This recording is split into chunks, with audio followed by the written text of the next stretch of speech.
In this video, we're going to talk about gifted or cursed. This is Cyan's unraveling her power. Alrighty then, this is a comic book review of Misery, issue number 1, brought to you by RatedComics. Let's get to it.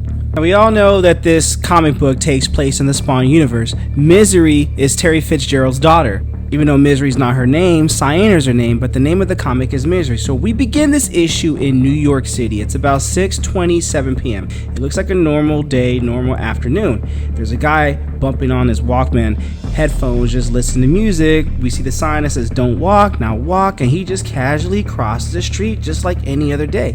But suddenly he is run down by this car, and these doves bottling the title, I suppose, and the blood title line say Misery Part 1. And there you go, that's just what happens. We don't know what the whole point of it is, but this lady comes outside and she tells Carol goodnight. All right, Jenny, we see you tomorrow. So we know the lady in the glasses, her name is Jenny. So now that she's stuck in traffic because this guy crossing the street got hit pretty bad, that's why there's so much traffic, and she's just in stress because she's gonna be late coming home.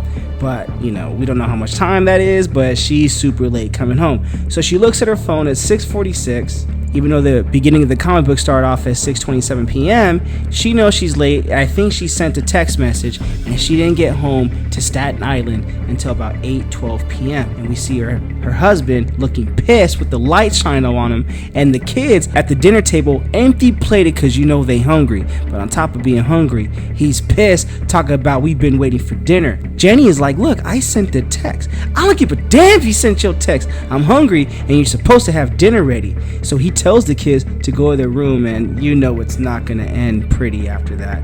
And the way he just goes in on her, he landed them heavy ass hands on her, and you could tell dishes flying, blood going, and the kids are crying, not again, I hate this. And the daughter's like, it's okay, mommy will be okay. Ooh, but he's going to work on her. His blood is just splatting all over the place, and we see that there's an NYPD badge. Okay, this is tough to look at, so we're just gonna go to the next panel. The next panel right here, Terry Fitzgerald and Cyan are having an argument because Cyan's ready to leave, and Terry's like, where you got to go? You ain't got no money? And Cyan's like, I'm going anywhere but here. I can't do this no more.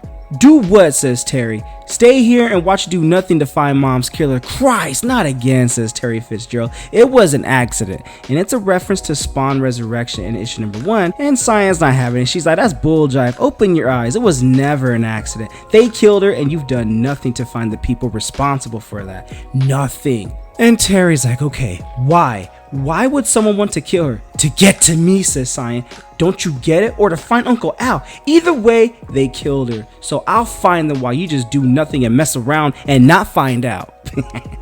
I just had to add that in there. And Terry's like, you're crazy. You damn right I'm crazy, says Cyan. Because you made me that way. You and those damn drugs that you fed me. I didn't want drugs. I wanted your help. And he was like, well, I was trying to help. Yeah, you were helping me out by turning me into an addict, and I ain't trying to have all that. So hope you're proud of yourself, Terry.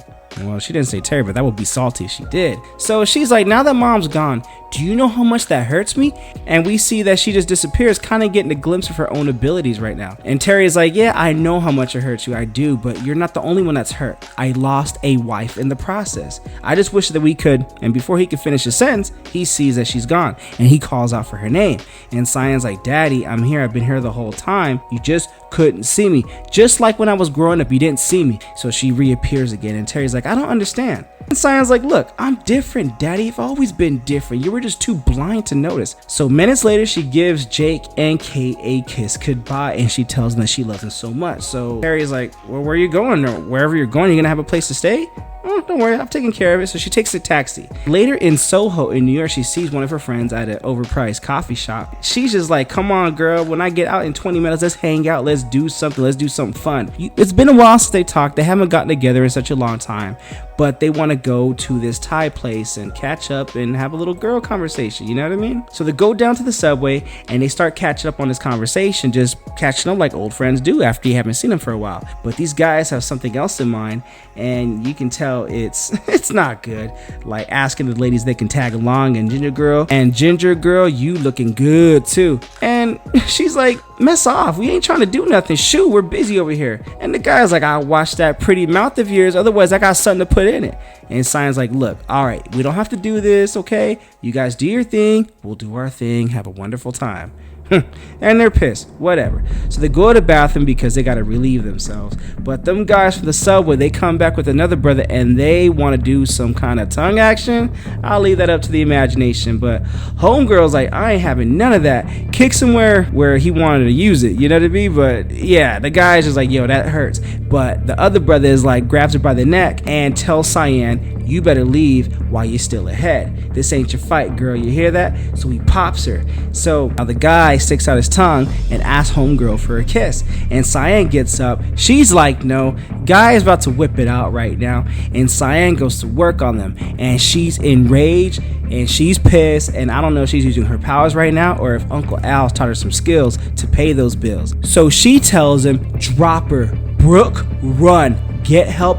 Get out of here. And this guy who got injured earlier was like, okay, you're dead. We're not messing around. You should have stopped while you were ahead. Now we're going to mollywop you to the fullest. So this guy continues to beat her with zero remorse, letting rage override everything else.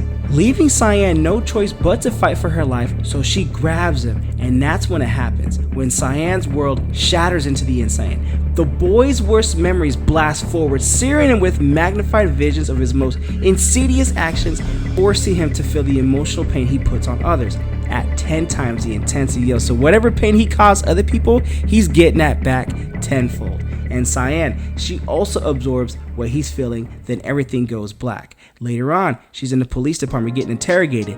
By who? Does that lady look familiar to you? That's the lady from the beginning of this issue who got abused by her husband because she didn't get home in time for dinner. You know what I mean?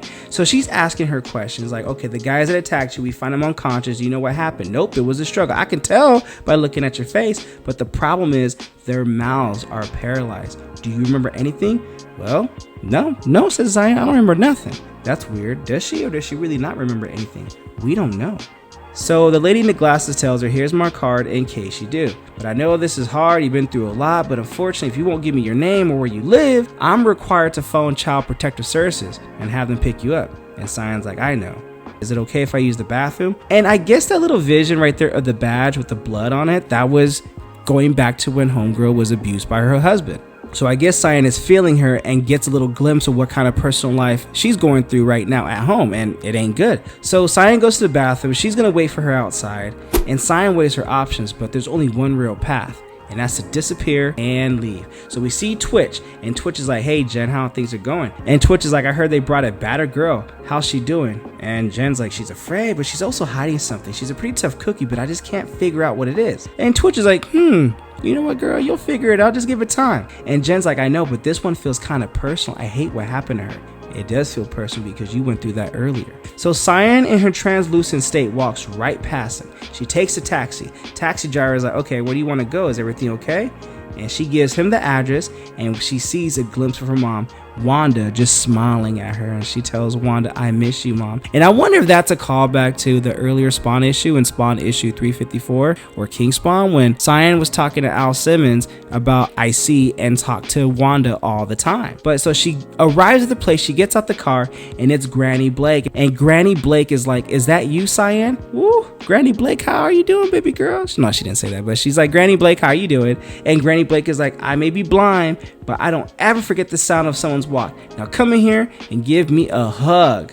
And Cyan's like, I'm great, Granny. Everything is just perfect. Is it really? But we don't know, because we don't know if Cyan's gifted or if she's cursed. But this is Cyan's unraveling power. What you guys think of the comic book? Comment below, let me know. Also, link in description if you wish to add this comic book and or any of our other limited print Rated Comics exclusives to add to your comic book collection. Support the art, support the industry.